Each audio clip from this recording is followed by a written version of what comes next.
नमस्कार साथियों, आप देख रहे हैं केशव सिंह वॉइस। जैसा कि हम सभी को पता चला है कि गुरुवार को जो संसदीय कार्य मंत्री हैं प्रहलाद जोशी, उन्होंने एक ट्वीट करके जानकारी दी कि संसद का विशेष सत्र 14 से 18 तारीख के दरमियान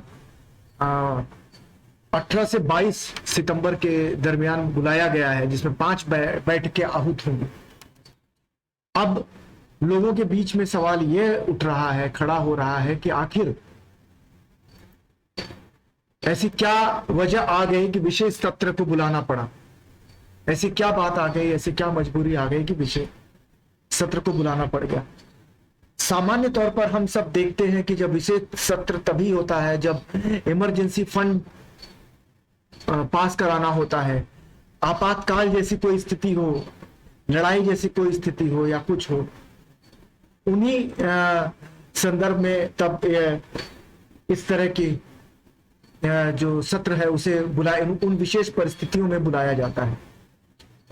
अब यहां पर अगर ये सरकार इस सत्र को बुला रही है तो पहले तो हम ये समझते हैं, पहले ये देखते हैं कि संसदीय कार्य मंत्री ने क्या कहा है कि इसमें 5 बैठकें होंगी। केंद्र सरकार ने संसद का जो विशेष सत्र बुलाया है, 5 दिनों तक लोकसभा और राज्यसभा की कार्यवाही चलेगी। सत्र जो है 18 सितंबर से 22 सितंबर तक चलेगा, जिसमें 5 बैठकें होंगी। संसदीय कार्य मंत्री प्रहलाद जोशी ने गुरुवार को यह जानकारी दी। अचानक बुलाए गए विशेष सत्र की वजह से चर्चाएं भी शुरू हैं कि आखिर 5 दिनों में चलने वाले संसद की कार्रवाई में ऐसी क्या होने वाली है, क्या चर्चा होगा, किस लिए बुलाया गया। क्या सरकार की ओर से कोई अहम बिल, कोई प्रस्ताव, कोई पास कराना है, या संसद भवन से जुड़ा हुआ है, या नई संसद भवन से जुड़ा हुआ है। सब कुछ जो है वो हवा में तैर रहा है। संसदीय कार्य मंत्री प्रहलाद जोशी ने ये ट्वीट करके जानकारी दी। उन्होंने कहा है कि 17वीं लोकसभा का 13वां सत्र और राज्यसभा का 261वां सत्र आगामी 18 से 22 सितंबर के दौरान होगा, जिसमें 5 बैठकें होंगी। अमृतकाल के समय होने वाले इस सत्र में संसद में सार्थक चर्चा और बहस होने को लेकर आशान्वित हूं। मालूम हो कि पिछले मानसून सत्र को जो 20 जुलाई से शुरू होकर 11 अगस्त तक चला था, मानसून सत्र में मणिपुर हिंसा को लेकर जो एक वीडियो आया, उसके बाद कई सत्र जो बेकार चले गए थे, जिसमें विपक्ष ने प्रधानमंत्री पे अविश्वास प्रस्ताव लाया कि प्रधानमंत्री आकर कुछ कहें। प्रस्ताव गिरा। सत्र के दौरान लोकसभा में 20 विधेयक और राज्य सभा में 5 विधेयक पेश किए गए थे। लोकसभा में 22 बिल, राज्यसभा में 25 बिल पास हुए। क्रमशः लोकसभा और राज्यसभा की अनुमति से एक विधेयक वापस ले लिया गया। सत्र के दौरान संसद के दोनों सदनों द्वारा पारित विधेयकों की कुल संख्या 23 थी। तो यह जो था कि संसद जो पिछली जो चली थी, अब ये यहां पर यह है कि क्यों आखिर बुलाया गया है। सवाल वही कि विशेष सत्र क्यों।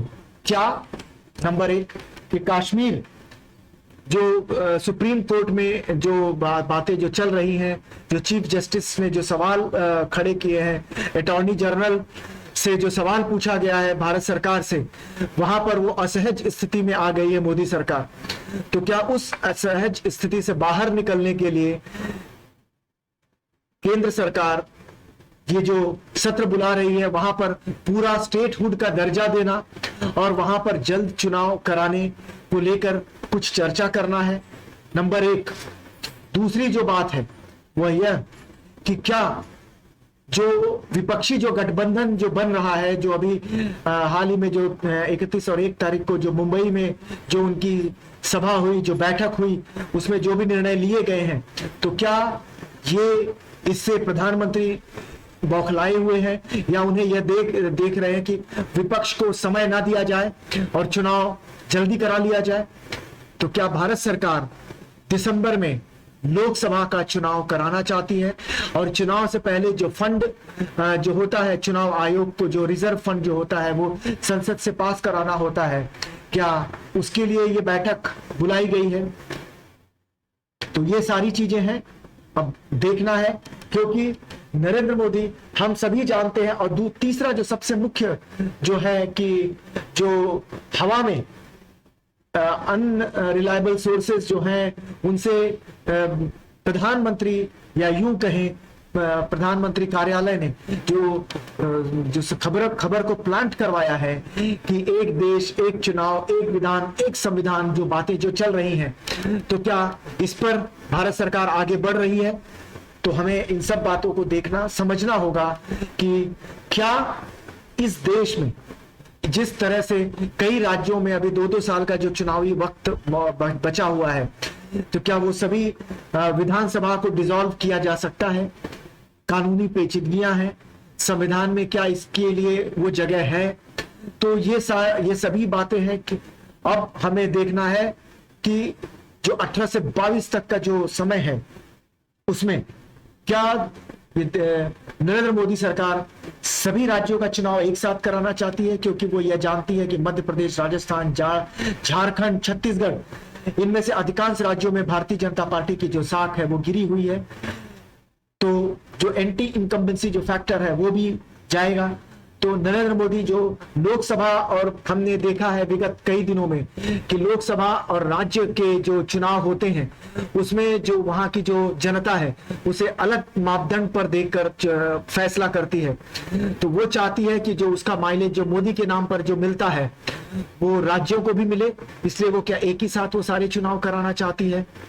तो अब हम लोगों को अब यही देखना है, सोचना है और समझना भी है कि नरेंद्र मोदी और अमित शाह के दिमाग में चल क्या रहा है, क्योंकि ईडी जो है वो अपना काम अपने तरीके से विपक्षी जो सरकार है या विपक्षी जो गठबंधन है या विपक्षी जो लोग हैं उन सब पर वो अपने तरीके से अपना शिकंजा कस रही है और विपक्ष अपने तरीके से सरकार के खिलाफ लामबंद हो रहा है।